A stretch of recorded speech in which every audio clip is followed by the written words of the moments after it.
Hi, everybody. This is Jim Rohn. Over the years, I have repeatedly encouraged people in search of the good life to make use of a journal. Invariably, at the conclusion of a seminar, a number of people are sufficiently inspired by learning of the effect journals have had on my life to start using one of their own. Unfortunately, inspiration and enthusiasm quickly fade in the face of all those blank pages. Instead of finding new answers to life, the journal seems to open a floodgate of new questions, such as, what am I supposed to write? Should I only write about business events? How often should I be writing? What kind of journal is best? Does spelling count?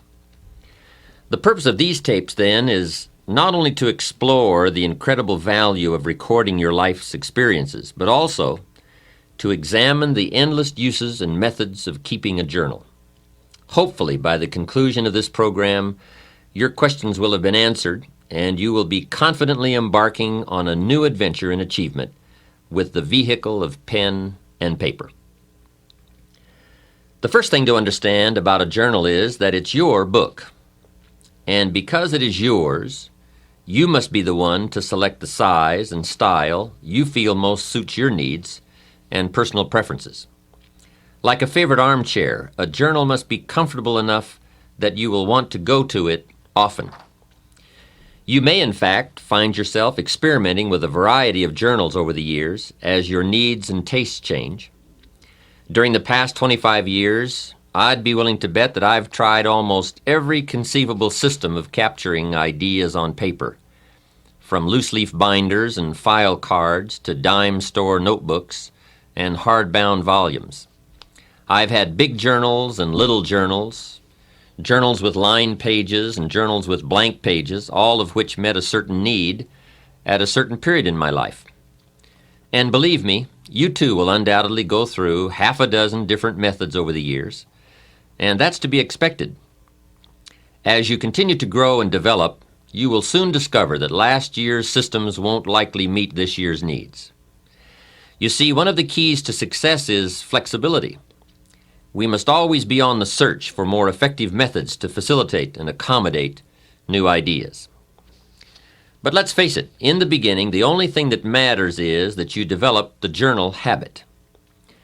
The journal we've included with this tape program may or may not be exactly what you're looking for, but just start using it. Like ordering Chinese food for the first time, the only way to find out which dishes you will or will not like is to try a few. By using this journal to get you started, you will not only develop the journal habit, but you will also discover in the process of using it what you like or do not like about it. Then when you've finished, you can always look for a journal that is more tailored to suit your specific needs. And I would suggest that when you go to buy your second journal, that you take the time to get just the right one. Remember, the use of anything received will always be in direct proportion to how it makes you feel when you use it. The color and material of the binding, the texture of the paper, the width of the lines or the absence of lines are important considerations. If you feel lines tend to restrict your creative flow, then go with blank pages. If you feel uncomfortable with blank pages, then choose line pages. Hey, it's your book. Make sure it reflects what you are. My latest journal is a leather-bound volume for which I paid handsomely, but it's worth every penny I spent. The richness and the smell of the leather in themselves are enticing. It's enjoyable just to hold it in my hands. And, too, it's important to me to know that unique ideas are being stored in a suitable place. Somebody once asked me why I pay as much as I do for an empty book, and my answer was simple. I intend to put something valuable in it. Let's face it, you wouldn't store precious gems in an empty cigar box, so why put $1 million idea in a 10-cent book? Just one bit of advice, however, bear in mind that a journal should be capable of going wherever you go. A journal that requires more space than your briefcase permits, or more room than your desktop allows for you, more often than not, it will be left at home, gathering dust instead of thoughts, and cobwebs instead of observations. But let's get to the heart of the matter. Buying a journal is the easy part. The real challenge lies in filling it up. And that's what we want to deal with now. What should go into a journal if it is to have meaning and value in your life? Perhaps the best way to answer this question is to consider the purposes and functions of a journal. Once the matter of why we should write is clear, then the what we should write will become immediately apparent. There are so many functions performed by a journal that I could conceivably spend the remainder of this tape and a half a dozen others discussing them. But since more important than listening to my reasons for why you should be keeping a journal is getting busy actually using your journal, I'll try to limit the list and merely highlight some of the majors. One of the unique characteristics of a journal is that it offers you an effective way to figure it all out. To figure out life, to figure out people, to figure out business dilemmas, and most important of all, to figure out yourself. There is something magical about writing down a problem. It is almost as though in the very act of writing what is wrong, you start to discover ways of making it right. Perhaps the source of this magic lies in the objective perspective that writing affords you. Even though you are describing your problem, your challenge, your life, your uncertainty, and your indecision, the fact that you are writing about it, as opposed to mentally pondering it, creates a space between you and the problem. It is within this space that solutions have room to grow. You see, writing about events and circumstances that occur helps you to clarify exactly what is happening. When we describe life to ourselves only in our minds, our imaginations tend to feed false or distorted information about how things are, positive or negative. When we describe a situation in writing, however, we become more factual, more accurate, and certainly more realistic. Then, as we reread what we have written, we create a new picture in our minds to replace the distorted picture we have been working with. And once we finally see things as they are, rather than as we think they are, we can then see our way clear to make them better. At the conclusion of this program, you might in fact want to use this process to get your journal started. Write about a current dilemma you are facing. Perhaps it is a personal problem, a business matter, a family issue, or a financial problem. Whatever it is, take the time to capture it on paper the way it really is.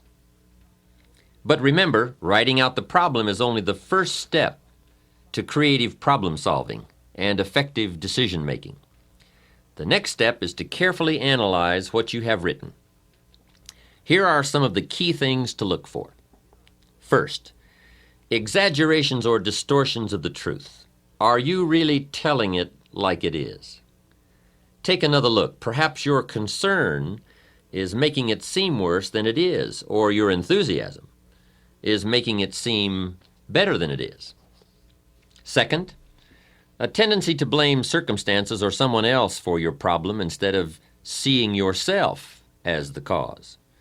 You see, most of our difficulties are the result of either failing to do what we could have done or in doing in haste what we should never have done. Third, a tendency to expect circumstances, or still worse, other people to change in order for your problem to be solved. Let me remind you one more time that things get better when you get better. Passive hope never has and never will improve human circumstances. And finally, look closely for weak points in the obstacle where you might attack to bring that obstacle to its knees. Remember, David slew Goliath with but one small stone. It usually doesn't take much more than a few minor adjustments in either our attitude or our action plan to solve a major problem.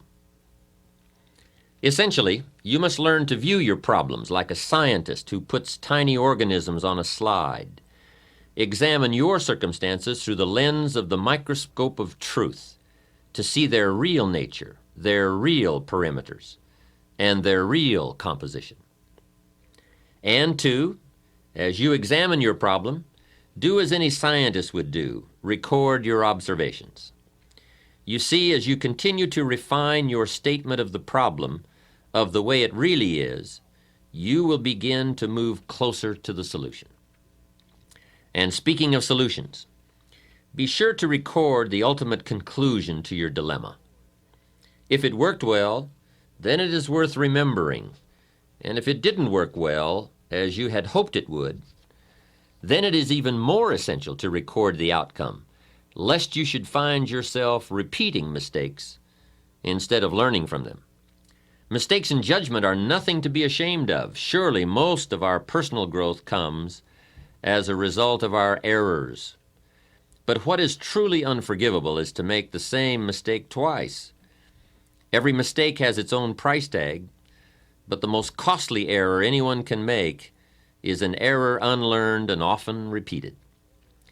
If something didn't work, it may be too late to undo the mistake, but it's never too late to make adjustments and revisions in your thinking. You see, better decision-making comes from the better thinking habits, and better thinking habits comes from practical experience, learning both what to do and what not to do. Becoming a more effective thinker on paper is a sure way of becoming a more effective person in practice. As step one for getting used to using your journal, then, I would suggest writing down problems that you encounter and recording all the steps you can take or did take to solve them, as well as their eventual outcomes. Now, I realize this is only a suggestion, but please let me offer you a bit of advice about suggestions. You see, many people will hear this suggestion, agree that it sounds like a good idea to try, and even go so far as to mentally agree to do it sometime. And therein lies the problem, that nebulous word sometime. We all know what happens to the promises we make to do something tomorrow or next week or as soon as we have a chance.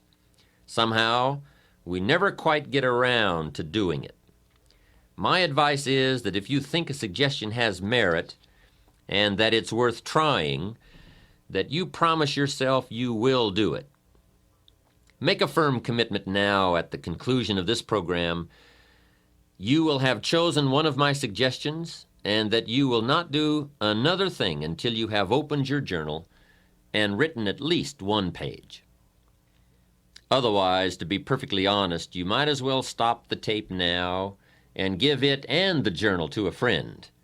For surely if you lack the discipline to start a journal, it is highly unlikely that you will ever have the discipline to continue to use one either. This leads us into a second function of your journal, which is the capturing of good ideas. How many times as we go through the day do we come across a good idea, a unique quote, an interesting piece of information, or even a significant personal discovery? And each time we do, we mentally say to ourselves, I must remember that. Now, I'm willing to admit here that the human mind is a remarkable thing, but I also know from experience that the human memory leaves a lot to be desired. I think Emerson captured it best when he made this statement. I suppose that every old scholar has had the experience of reading something in a book which has significance to him, but which he could never find again. Sure he is that he read it there, but no one else ever read it, nor can he find it again, though he buy the book and ransack every page. How true. What we do not somehow capture today is lost forever. There are a lot of things in life that we can trust, but my experience has taught me that the human memory is most definitely not one of them. There are so many sources of insight and inspiration all around us. Good ideas flow in abundance from sermons and lectures, from books and magazines, television documentaries, business meetings, and conversations. But obviously, for you to capture the ideas, it is essential, as I mentioned earlier, that your journal always be at your side.